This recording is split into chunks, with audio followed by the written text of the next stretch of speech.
Shalom saudara yang Tuhan Yesus Kristus kasihi, berjumpa kembali di channel ini di mana kita kembali akan bersama-sama membaca dan merenungkan kebenaran firman Tuhan. Tetapi sebelumnya mari kita berdoa memohon tuntunan dari Roh Kudus. Kita berdoa. Bapa di sorga, kembali kami datang kepadamu mengucap syukur atas berkat rahmat pemeliharaan Tuhan yang boleh kami rasakan sampai kepada hari ini. Bahkan secara khusus kami bersama-sama akan kembali belajar dari kebenaran firman Tuhan, yang tentunya firman itu terus membentuk kami, terus menolong kami untuk kami semakin dalam di dalam iman, pengharapan, dan pengenalan kami akan Kristus. Oleh sebab itu, berkatilah kami melalui renungan firman Tuhan pada hari ini. Dalam nama Tuhan Yesus kami berdoa, haleluya, amin. Saudara yang Tuhan Yesus Kristus kasihi, renungan firman Tuhan pada hari ini terambil dari kitab Wahyu, pasalnya yang kelima, ayat 1 sampai dengan ayatnya yang ke-14. Nah, mari kita membaca bagian firman Tuhan ini. Maka aku melihat di tangan kanan Dia yang duduk di atas tahta itu sebuah gulungan kitab yang ditulisi sebelah dalam dan sebelah luarnya, dan dimeterai dengan 7 meterai. Dan aku melihat seorang malaikat yang gagah, yang berseru dengan suara nyaring, katanya, "Siapakah yang layak membuka gulungan kitab itu dan membuka meterai-meterainya?" Tetapi tidak ada seorang pun yang di sorga atau yang di bumi atau yang di bawah bumi yang dapat membuka gulungan kitab itu atau yang dapat melihat sebelah dalamnya. Maka menangislah aku dengan amat sedihnya, karena tidak ada seorang pun yang dianggap layak untuk membuka gulungan kitab itu ataupun melihat sebelah dalamnya. Lalu berkatalah seorang dari tua-tua itu kepadaku, "Jangan engkau menangis. Sesungguhnya singa dari suku Yehuda, yaitu tunas Daud, telah menang sehingga ia dapat membuka gulungan kitab itu dan membuka ketujuh meterainya." Maka aku melihat di tengah-tengah tahta dan keempat makhluk itu, dan di tengah-tengah tua-tua itu berdiri seekor anak domba seperti telah disembelih, bertanduk 7 dan bermata 7. Itulah ketujuh roh Allah yang diutus ke seluruh bumi. Lalu datanglah anak domba itu dan menerima gulungan kitab itu dari tangan Dia yang duduk di atas tahta itu. Ketika ia mengambil gulungan kitab itu, tersungkurlah keempat makhluk dan ke-24 tua-tua itu di hadapan anak domba itu, masing-masing memegang satu kecapi dan satu cawan emas, penuh dengan kemenyan. Itulah doa orang-orang kudus. Dan mereka menyanyikan suatu nyanyian baru, katanya, "Engkau layak menerima gulungan kitab itu dan membuka meterai-meterainya, karena engkau telah disembelih, dan dengan darahmu engkau telah membeli mereka bagi Allah dari tiap-tiap suku dan bahasa dan kaum dan bangsa. Dan engkau telah membuat mereka menjadi suatu kerajaan dan menjadi imam-imam bagi Allah kita, dan mereka akan memerintah sebagai raja di bumi." Maka aku melihat dan mendengar suara banyak malaikat sekeliling tahta, makhluk-makhluk dan tua-tua itu. Jumlah mereka berlaksa-laksa dan beribu-ribu laksa. Katanya dengan suara nyaring, "Anak domba yang disembelih itu layak untuk menerima kuasa dan kekayaan dan hikmat dan kekuatan dan hormat dan kemuliaan dan puji-pujian." Dan aku mendengar semua makhluk yang di sorga dan yang di bumi dan yang di bawah bumi dan yang di laut dan semua yang ada di dalamnya berkata, "Bagi Dia yang duduk di atas tahta dan bagi anak domba adalah puji-pujian dan hormat dan kemuliaan dan kuasa sampai selama-lamanya." Dan keempat makhluk itu berkata, "Amin." Dan tua-tua itu jatuh tersungkur dan menyembah. Demikian teks firman Tuhan yang menjadi renungan kita pada hari ini, dan tema dari uraian firman Tuhan ini adalah anak domba Allah. Saudara yang Tuhan Yesus Kristus kasihi, di dalam perikop ini kita bisa melihat ada 5 kali istilah anak domba ini digunakan oleh Yohanes. Dan ini istilah anak domba ini jelas ini menunjuk kepada Yesus Kristus. Nah, saudara, Yohanes menggambarkan Yesus Kristus ini sebagai anak domba. Di dalam ayat 6, ayat 9, dan ayat 12, di situ ada istilah anak domba yang disembelih. Nah, saudara yang Tuhan Yesus Kristus kasihi, anak domba yang disembelih ini dalam sejarah umat Israel ini melambangkan Sang Penebus. Jadi ketika umat Israel keluar dari Mesir, tiap-tiap keluarga ini harus menyembelih seekor anak domba yang tak bercacat. Tujuannya adalah agar dapat menebus nyawa anak sulung mereka. Di dalam Keluaran pasal 12 ayat 1 sampai 13 dan ayat 21 sampai dengan ayat 27, di situ dikisahkan bagaimana Tuhan membunuh seluruh anak sulung yang ada di Mesir. Dan kepada orang Israel, Tuhan berfirman agar mereka menyembelih anak domba yang tak bercacat dan tak bercela, dan kemudian darahnya itu ditaruh pada kedua sisi pintu dan ambang atas pintu rumah orang Israel. Sehingga ketika malaikat maut melewati rumah mereka, dan ketika malaikat maut itu melihat tanda darah anak domba yang sudah disembelih itu yang ada pada kedua ambang pintu dan ambang atas pintu dari rumah-rumah orang Israel, malaikat maut itu hanya akan lewat sehingga anak sulung orang Israel tidak jadi dibunuh. Nah, ini gambaran daripada anak domba yang disembelih di dalam sejarah umat Israel yang melambangkan penebusan.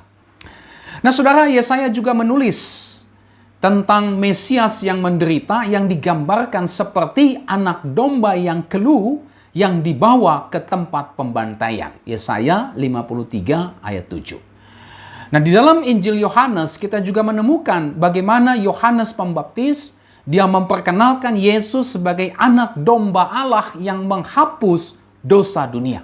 Kita bisa baca itu dalam Injil Yohanes pasal yang pertama ayat 29 dan ayat 36.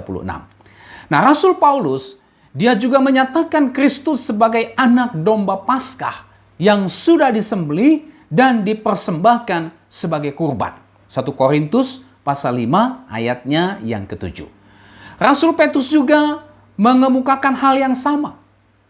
Rasul Petrus menulis kepada jemaat yang ada di perantauan bahwa mereka semua telah ditebus dengan darah yang mahal. Itulah darah Kristus yang sama seperti darah anak domba yang tak bernoda dan tak bercacat. 1 Petrus 1 ayat 18 sampai dengan ayatnya yang ke-19. Nah, inilah beberapa penjelasan tentang anak domba Allah yang dikenakan kepada Yesus Kristus yang ada kaitannya dengan anak domba yang dijelaskan di dalam Perjanjian Lama dan yang juga diberitakan oleh para rasul. Nah, saudara yang Tuhan Yesus Kristus kasihi, di dalam perikop ini diceritakan tentang gulungan kitab yang dimeteraikan berada di tangan kanan Allah Bapa, ayatnya yang pertama. Rupanya tidak ada seorang pun, baik itu makhluk yang ada di sorga maupun juga manusia, yang sanggup dan layak untuk membuka gulungan kitab yang termeterai atau yang tersegel tersebut. Ayat 2 sampai dengan ayat yang ketiga. Nah, hal tersebut rupanya membuat Rasul Yohanes yang mendapatkan penglihatan itu, dia menangis dengan amat sedihnya. Ayat 4. Tetapi ketika Yohanes menangis dengan amat sedihnya, seorang dari tua-tua ini berkata kepada Yohanes supaya jangan menangis, karena singa dari suku Yehuda, tunas Daud yang adalah Yesus Kristus sendiri, dia telah menang sehingga dia sanggup dan layak untuk membuka gulungan kitab itu dan ketujuh meterainya. Ayatnya yang kelima. Dan Yohanes sendiri menyaksikan dalam penglihatannya tersebut. Di situ dia melihat seekor anak domba seperti telah disembelih. Ini jelas merupakan gambaran dari Yesus Kristus. Dia datang dan menerima gulungan kitab tersebut dari tangan Allah Bapa yang duduk di atas tahtanya. Ayat 6 sampai dengan ayatnya yang ke-7. Dan ketika anak domba yang seperti telah disembelih itu, yang menunjuk kepada Yesus Kristus tersebut, mengambil gulungan kitab tersebut, maka seluruh makhluk sorga, ke-24 tua-tua, mereka semua tersungkur menyembah sang anak domba itu, seraya memberikan pujian, hormat, dan kemuliaan kepadanya. Ayat 8 sampai dengan ayatnya yang ke-14. Nah saudara, dari bagian firman Tuhan ini kita bisa melihat ada beberapa pelajaran penting yang tentu saja bisa kita ambil dan bisa kita terapkan di dalam kehidupan praktis kita sebagai orang percaya. Yang pertama, pelajaran penting dari bagian ini adalah Yesus Kristus anak domba Allah adalah satu-satunya yang dapat menyingkapkan dan melaksanakan rencana Allah. Ayat 1 sampai dengan ayatnya yang ke-7. Tadi kita sudah melihat bersama bagaimana tidak ada seorang pun, baik makhluk sorga maupun manusia yang ada di bumi, yang dapat membuka gulungan kitab yang berada di tangan kanan Allah Bapa tersebut. Saudara, gulungan kitab ini merupakan simbol dari rencana dan ketetapan Allah atas dunia dan orang-orang percaya. Ya. Jadi tidak ada seorang pun yang bisa menyingkapkan dan melaksanakan rencana Allah yang disimbolkan oleh gulungan kitab itu kecuali hanya Yesus Kristus saja. Seluruh makhluk sorga, bahkan ke-24 tua-tua, semua ciptaan yang ada di bumi maupun yang ada di sorga, mereka tidak mampu untuk bisa menyingkapkan dan melaksanakan rencana Allah yang disimbolkan oleh gulungan kitab yang termeterai yang berada di tangan kanan Allah Bapa yang duduk di atas tahta. Jadi hanya Yesus Kristus sajalah yang sanggup dan layak untuk menyingkapkan dan melaksanakan rencana dan ketetapan Allah tersebut. Kenapa? Itu semua dijelaskan. Alasannya adalah karena Dia sang anak domba itu telah menang atas dosa, maut, dan iblis melalui kematian dan kebangkitannya. Nah, istilah singa dari Yehuda ini menggambarkan kuasa dan kemenangan Kristus atas dosa, maut, dan iblis. Kemudian istilah tunas Daud ini menggambarkan bahwa Dia adalah Mesias, seorang raja yang berotoritas penuh, memerintah sepenuhnya, dan berdaulat atas segala sesuatu, baik itu di sorga maupun di bumi. Nah, oleh sebab itu, saudara, Yesus Kristus, sang anak domba Allah itu, Dialah satu-satunya yang sanggup, yang dapat, yang layak untuk menyingkapkan dan melaksanakan rencana Allah yang disimbolkan dengan gulungan kitab yang termeterai yang berada di tangan kanan Allah Bapa. Kristus Yesus telah menang. Sang anak domba itu telah menang sehingga Dia layak untuk menyingkapkan dan melaksanakan rencana Allah secara khusus bagi kita atau bagi setiap umat tebusannya. Nah, pertanyaannya adalah, apa saja rencana Allah? Atau seperti apa rencana Allah yang telah dinyatakan dan digenapkan oleh Kristus sang anak domba Allah itu bagi kita atau bagi setiap umat pilihannya tersebut? Yang pertama, itulah melepaskan kita dari dosa, melepaskan kita dari maut, melepaskan kita dari ikatan kuasa iblis, dan membuat kita memiliki persekutuan kekal dengan Allah. Nah, mari kita lihat ayat 9 yang merupakan puji-pujian yang disampaikan oleh makhluk-makhluk sorgawi dan ke-24 tua-tua itu. Di situ dikatakan, karena engkau telah disembelih, dan dengan darahmu engkau telah membeli mereka bagi Allah dari tiap-tiap suku dan bahasa dan kaum dan bangsa. Saudara, ini berbicara tentang karya Kristus, sang anak domba Allah itu, bagi kita orang yang merupakan umat pilihannya. Inilah rencana Allah yang dinyatakan, bahkan juga yang dilaksanakan, dikerjakan oleh Kristus bagi setiap orang yang beriman. Itulah melepaskan kita dari dosa, maut, dan kuasa iblis, dan membuat kita memiliki persekutuan kekal dengan Allah. Jadi Yesus Kristus, Sang Anak Domba Allah itu, Dia telah melepaskan kita dari dosa, melepaskan kita dari maut atau kutuk dosa, dan juga dari cengkraman kuasa iblis, dan membuat kita memiliki persekutuan kekal dengan Allah. Ya, inilah karya Kristus. Inilah pekerjaan Sang Anak Domba Allah itu, yang merupakan rencana Allah yang digenapkan melalui kematian dan kebangkitan Kristus dan diaplikasikan kepada kita yang adalah umat tebusannya. Nah, oleh sebab itu, saudara, kita patut bersyukur. Kita patut mensyukuri anugerah Allah ini yang telah dinyatakan, diberikan, dikaruniakan kepada kita.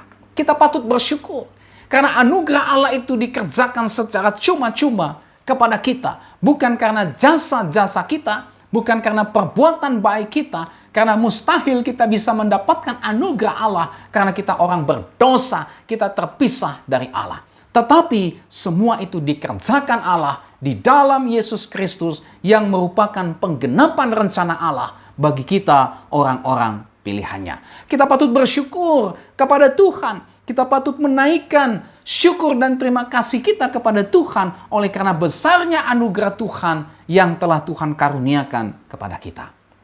Tetapi saudara, kita tidak hanya bersyukur untuk anugerah Allah itu. Kita juga seharusnya tidak lagi hidup di dalam dosa.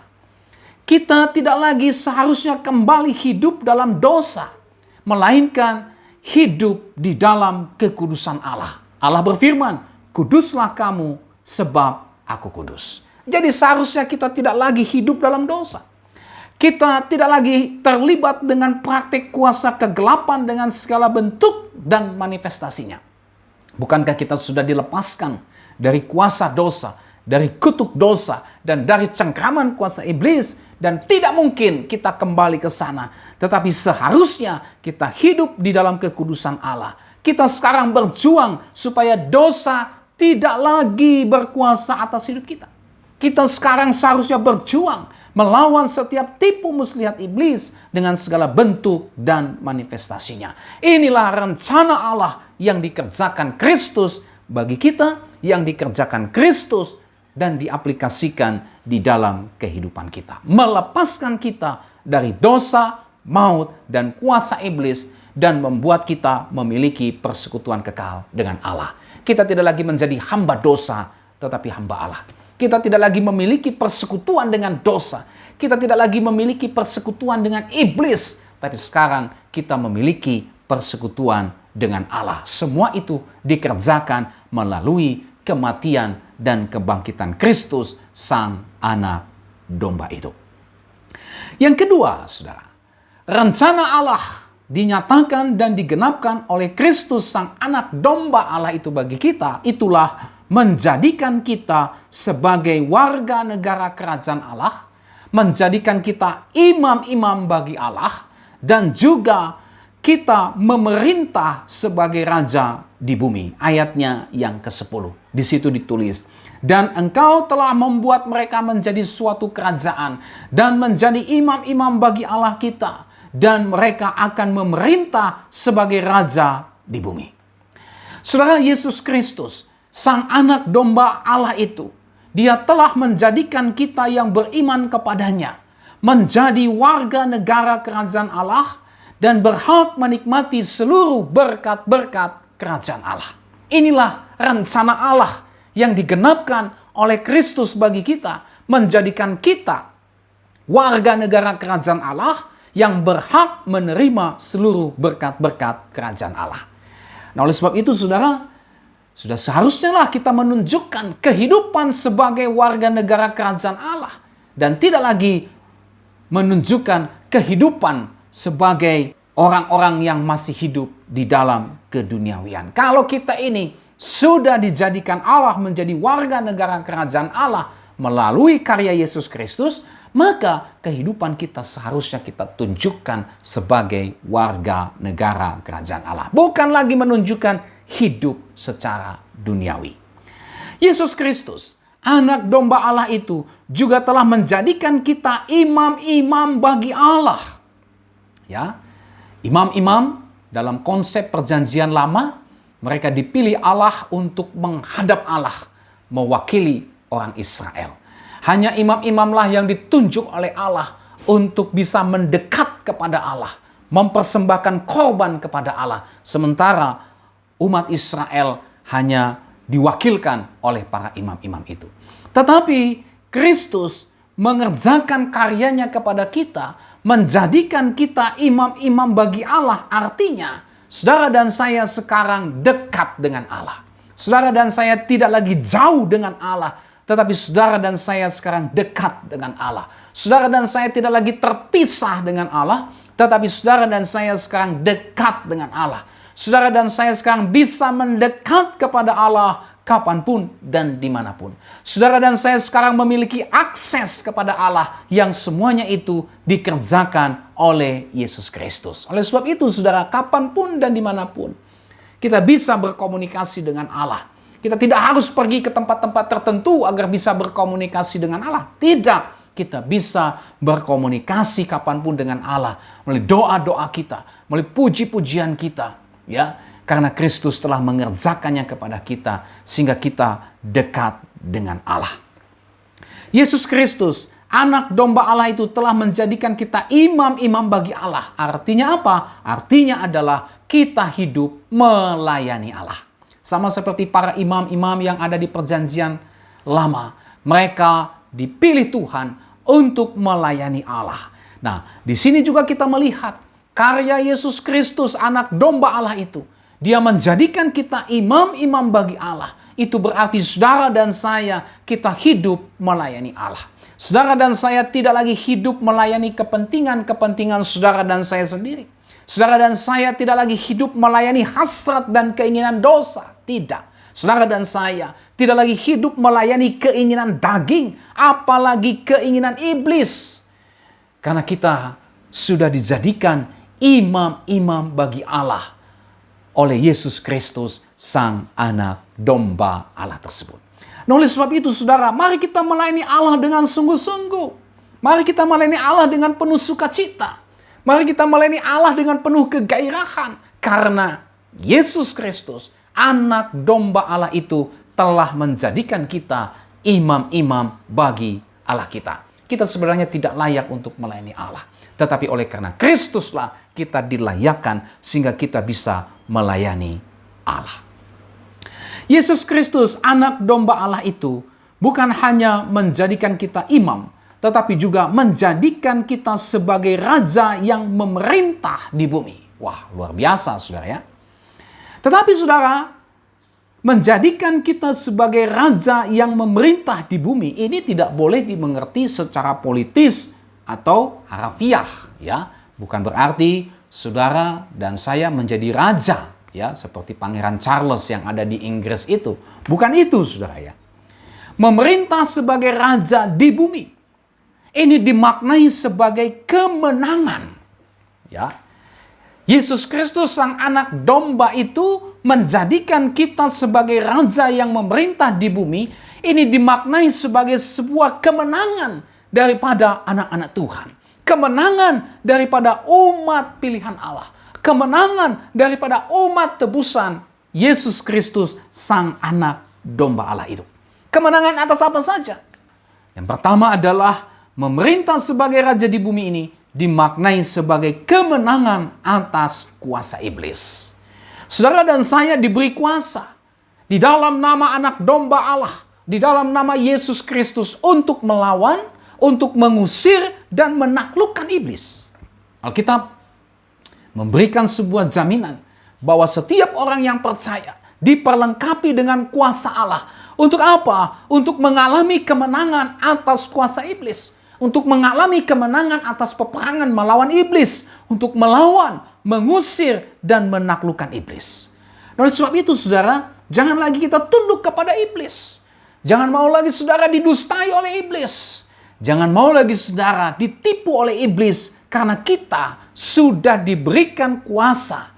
Kita sudah dijadikan sebagai raja yang memerintah di bumi. Artinya saudara dan saya diberi kuasa di dalam nama Yesus Kristus, Sang Anak Domba itu, untuk melawan, untuk mengusir dan menaklukkan iblis. Ya, oleh sebab itu jangan main-main lagi dengan kuasa iblis.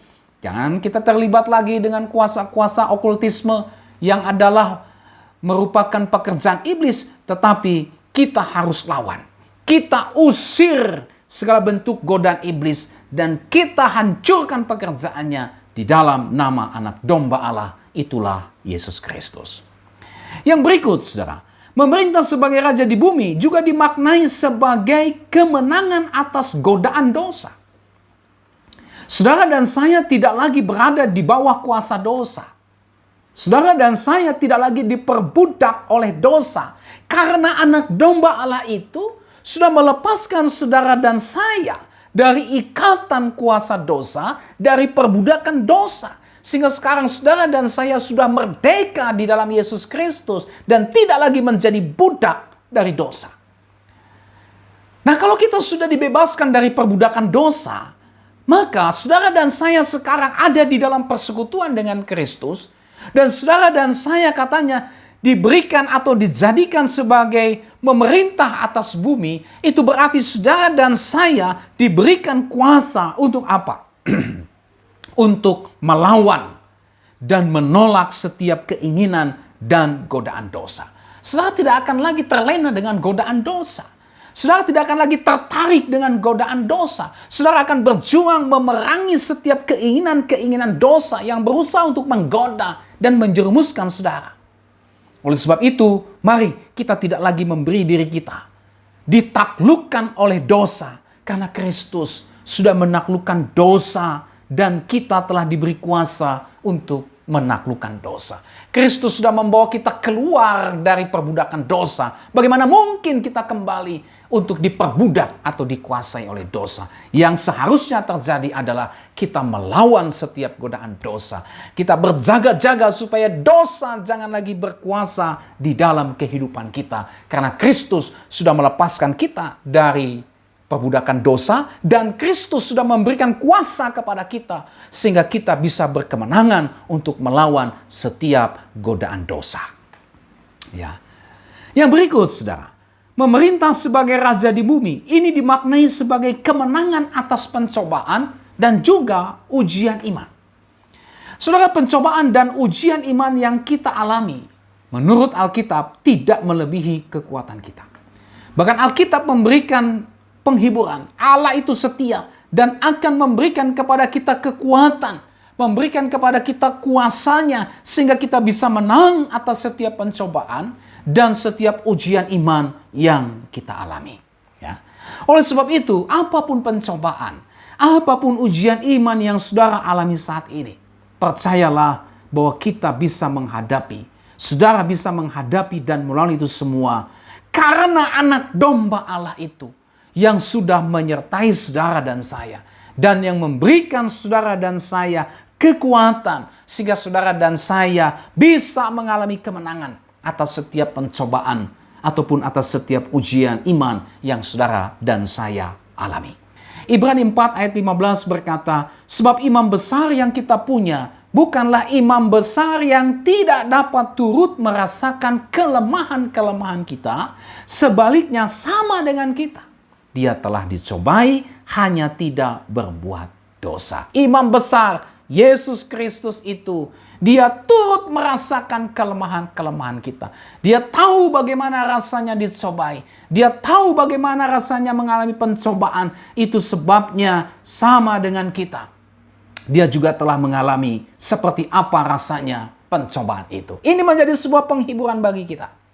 Kemudian dalam Ibrani 2 ayat 18 dicatat, sebab oleh karena ia sendiri telah menderita karena pencobaan, maka ia dapat menolong mereka yang dicobai. Kalau Sang Anak Domba Allah itu bukan hanya turut merasakan pencobaan yang kita alami karena dia pernah dicobai, tetapi juga memberikan jaminan akan menolong kita yang sedang mengalami pencobaan, maka itu berarti kemenangan terhadap pencobaan, kemenangan atas pencobaan, kemenangan atas ujian iman. Ini menjadi sesuatu yang nyata, yang bisa dinikmati oleh setiap kita yang beriman kepada Dia. Kenapa? Karena Sang Anak Domba bersama dengan kita. Sang Anak Domba tahu seperti apa rasanya dicobai, tapi bukan hanya sampai di situ saja. Sang Anak Domba Allah itu juga memberikan kepada kita kekuatan. Dia pasti menolong kita, sehingga dengan demikian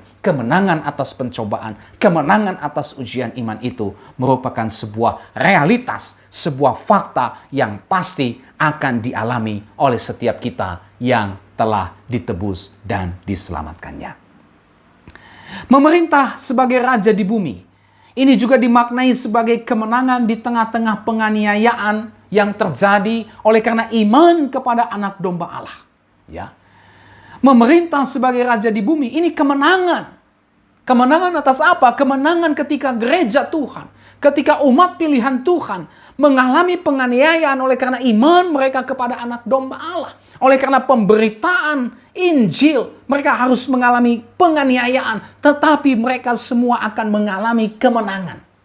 Ya, kemenangan itu bisa saja direalisasikan dengan tidak membalas kejahatan para penganiayanya, tetapi mendoakan para penganiayanya. Inilah yang dilakukan oleh orang Kristen. Orang Kristen tidak pernah membalas kejahatan yang dilakukan oleh para penganiaya, oleh orang-orang yang membenci kekristenan. Orang Kristen tidak balas benci dengan benci, kejahatan dengan kejahatan. Tetapi orang Kristen membalas kejahatan dari para pembencinya dengan mendoakannya. Ya, mendoakan supaya Allah mencelikkan matanya sehingga dia bisa melihat kebenaran Allah yang sejati. Kemenangan di tengah-tengah penganiayaan ini juga bisa diwujudkan dengan tidak menyangkal iman kepada Kristus di tengah-tengah penganiayaan. Ya, sampai kepada akhirnya dia tidak menyangkal iman. Inilah kemenangan itu. Tidak menyangkal iman kepada Kristus meskipun sedang mengalami penganiayaan. Tuhan Yesus berkata dalam Yohanes 16 ayat 33. Semuanya itu kukatakan kepadamu supaya kamu beroleh damai sejahtera dalam aku. Dalam dunia kamu menderita penganiayaan, tetapi kuatkanlah hatimu. Aku telah mengalahkan dunia. Puji nama Tuhan. Inilah yang menjadi penghiburan bagi kita setiap orang yang beriman kepada Kristus. Ketika kita memberitakan kebenaran Allah, ketika kita menyaksikan Injil, ketika kita menyatakan iman kekristenan kita kepada Kristus, pasti saja dunia tidak suka. Dunia membenci sehingga dunia menganiaya kita para pengikut Kristus. Tetapi Kristus berkata, dalam dunia ini kamu menderita penganiayaan. Kuatkan hatimu. Mengapa Tuhan? Mengapa kami harus menguatkan hati? Yesus berkata, aku telah mengalahkan dunia ini. Kalau Kristus telah mengalahkan dunia, maka kemenangan Kristus tersebut juga pasti dialami oleh setiap orang-orang pilihannya, oleh setiap umat tebusannya. Nah, oleh sebab itu, saudara, apapun penderitaan dan aniaya yang mungkin saat ini kita terima karena iman kepada Kristus, atau karena kita memberitakan kebenaran firman Allah, kita dibenci, kita dikucilkan, kita diusir, kepada kita difitnahkan segala yang jahat, ya. Alkitab berkata, tetaplah bersukacita. Tuhan Yesus sendiri berkata, kuatkanlah hatimu, tetaplah bertahan, karena Anak Domba Allah telah mengalahkan dunia ini. Karena Anak Domba Allah yang menang itu bersama dengan kita, menyertai kita, dan pasti memberikan kepada kita kekuatan serta kemenangan, sehingga kita bisa melewati penganiayaan itu, penderitaan salib Kristus itu yang harus kita pikul dengan penuh kemenangan karena Kristus bersama dengan kita. Memerintah sebagai raja di bumi, ini juga dimaknai sebagai kemenangan atas keadaan apapun. Ya, saudara, tantangan, rintangan, ataupun pergumulan bisa saja terjadi dalam kehidupan kita. Dan selama kita hidup di dunia ini, memang pasti akan ada tantangan, rintangan, ataupun pergumulan. Tetapi firman Tuhan hari ini mengajarkan kepada kita, Anak Domba Allah itu telah memberikan kita kuasa untuk memerintah sebagai raja di bumi. Artinya apa? Artinya kita akan mengalami kemenangan atas keadaan apapun. Karena Anak Domba Allah itu sendiri menyertai kita. Nah, oleh sebab itu, apapun tantangan, apapun rintangan, apapun pergumulan saudara saat ini, biarlah itu tidak menyurutkan iman saudara, tetapi justru semakin menguatkan iman saudara kepada anak domba Allah itu. Karena sang anak domba Allah itu hadir dan menyertai kita. Dia tahu persis seperti apa pergumulan yang saudara alami. Dia tahu persis rasanya pergumulan yang saudara alami. Karena dia pernah hidup sama seperti kita di dunia ini dan mengalami berbagai macam penderitaan dan kesakitan. Ya. Dan kita bersyukur dia menyertai kita dan pasti akan mengaruniakan kekuatan kepada kita dan tentunya mengaruniakan kemenangan kepada kita. Alkitab mencatat dalam 1 Korintus 15 ayat 57. Tetapi syukur kepada Allah yang telah memberikan kepada kita kemenangan. Memberikan kepada kita kemenangan oleh Yesus Kristus Tuhan kita. Ya, Allah telah memberikan kemenangan kepada kita oleh Yesus Kristus Tuhan kita yang sudah memberikan nyawanya bagi kita. Oleh sebab itu tantangan, rintangan, pergumulan apapun yang kita alami, kita pasti akan dihiburkan Tuhan. Kita pasti akan dikuatkan Tuhan. Tuhan pasti akan menuntun kita kepada kemenangan. Oleh sebab itu tetaplah bertahan. Tetaplah bersandar kepada Kristus. Tetaplah sepenuhnya beriman kepada Dia. Karena Tuhan tidak akan meninggalkan kita. Dia pasti akan menyertai kita dan memberikan kita kemenangan.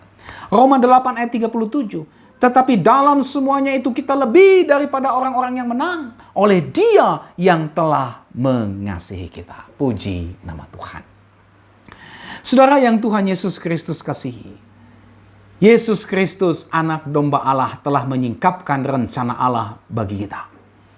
Bahkan bukan hanya menyingkapkan rencana Allah, tetapi juga menggenapkan rencana Allah tersebut dan mengaplikasikannya dalam kehidupan kita.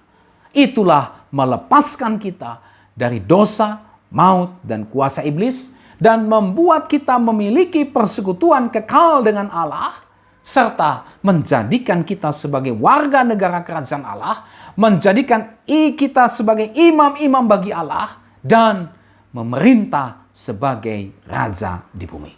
Hanya Yesus Kristus yang dapat memberitahukan rencana Allah dan menggenapinya dalam kehidupan manusia. Oleh sebab itu, percayalah hanya kepada Yesus Kristus. Karena hanya di dalam Dia sajalah kita bisa menemukan rencana dan kehendak Allah dalam kehidupan kita. Dia berotoritas atas segala apapun. Dia berkuasa, berdaulat atas segala apapun.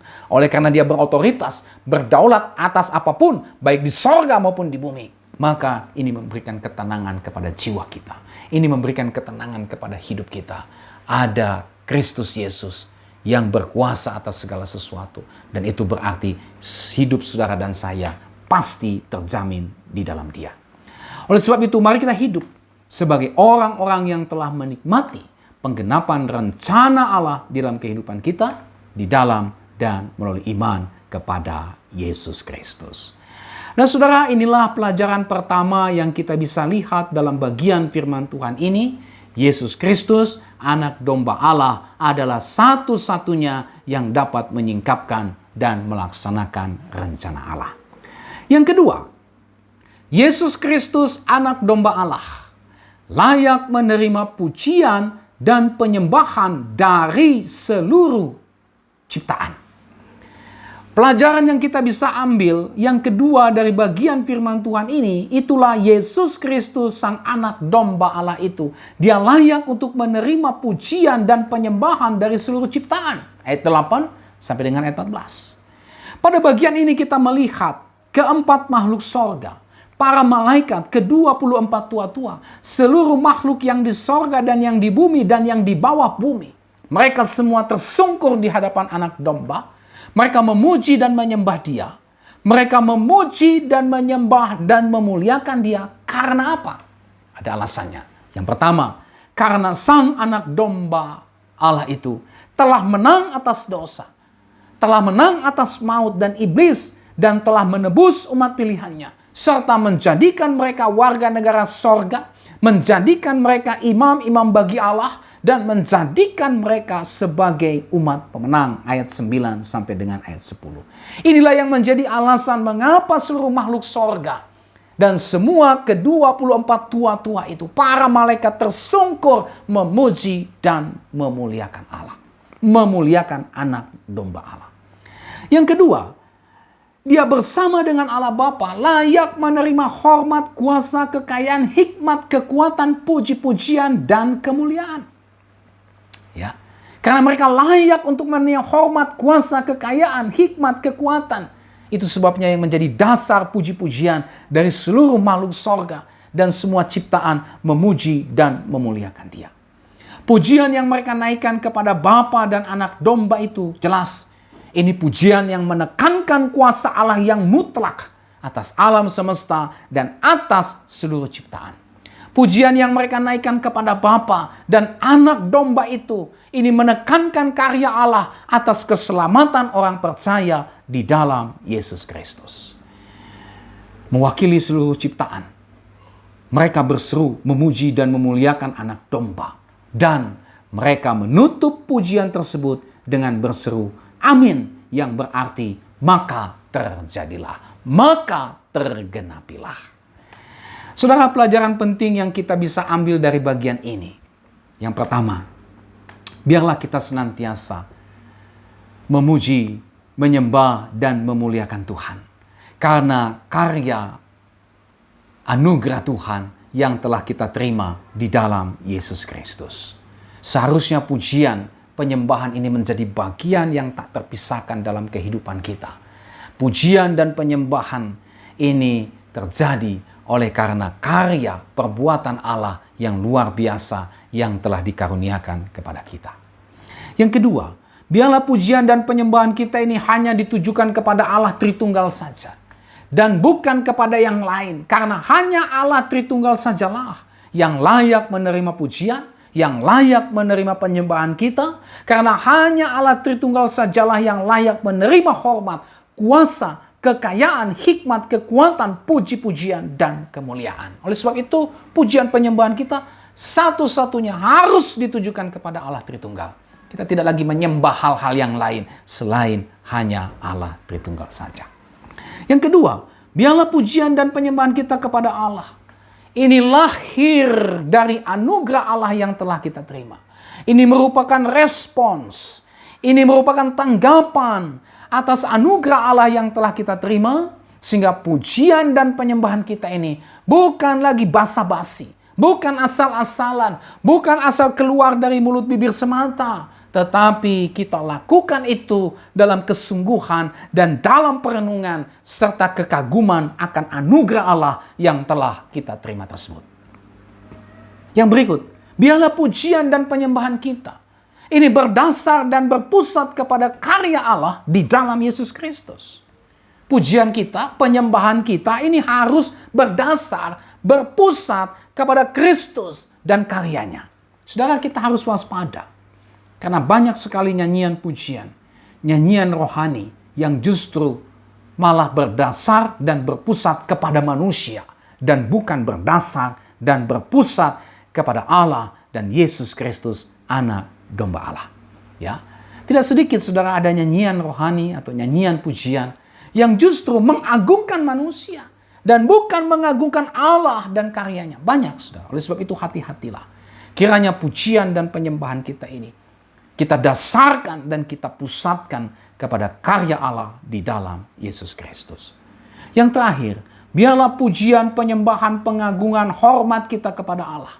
Ini bukan hanya nampak dalam ibadah kita. Ini bukan hanya nampak dalam mulut bibir kita, dalam gestur tubuh kita, dalam bahasa tubuh kita. Tetapi juga nampak dalam gaya hidup kita. Nampak dalam perilaku kita. Maupun juga nampak dalam kehidupan praktis kita setiap hari. Jadi bukan hanya kita aplikasikan dalam ibadah-ibadah di gereja. Bukan hanya kita laksanakan dalam ibadah-ibadah kategorial. Ya, tetapi pujian, penyembahan, pengagungan, hormat, kemuliaan kepada Allah itu juga harus nampak di dalam gaya hidup kita. Di dalam perilaku kita, dalam kehidupan praktis kita setiap hari. Orang melihat seluruh perilaku kita, gaya hidup kita adalah gaya hidup, adalah perilaku, adalah kehidupan praktis yang memuji, memuliakan Allah, dan menghormati Allah yang telah menyatakan kebaikan dan anugerahnya dalam kehidupan kita. Nah, saudara yang Tuhan Yesus Kristus kasihi, inilah seluruh renungan firman Tuhan pada hari ini. Marilah kita mengaplikasikan seluruh pelajaran-pelajaran rohani, renungan firman Tuhan ini dalam seluruh kehidupan kita setiap hari. Tuhan Yesus memberkati kita dengan firman-Nya. Amin. Mari kita berdoa. Bapa di sorga, terima kasih untuk kebenaran firman Tuhan yang kami renungkan pada hari ini. Ada banyak berkat-berkat rohani yang bisa kami ambil di dalamnya. Dan kiranya berkat-berkat rohani yang bisa kami ambil dari kebenaran firman Tuhan itu dapat kami terapkan di dalam kehidupan kami setiap hari. Sehingga kehidupan kami adalah kehidupan yang terus memuji dan memuliakan Sang Anak Domba Allah itu. Kehidupan kami adalah kehidupan yang menyaksikan karya daripada Anak Domba Allah itu. Sehingga banyak orang memuliakan Anak Domba Allah, itulah Yesus Kristus. Berkati kami semua dengan firman-Mu ini Tuhan, dan Roh Kudus menolong kami untuk mengaplikasikannya dalam kehidupan kami. Terpujilah nama-Mu, dalam nama Yesus kami berdoa. Haleluya. Amin. Sampai kita berjumpa kembali saudara. Tuhan Yesus memberkati saudara dan shalom.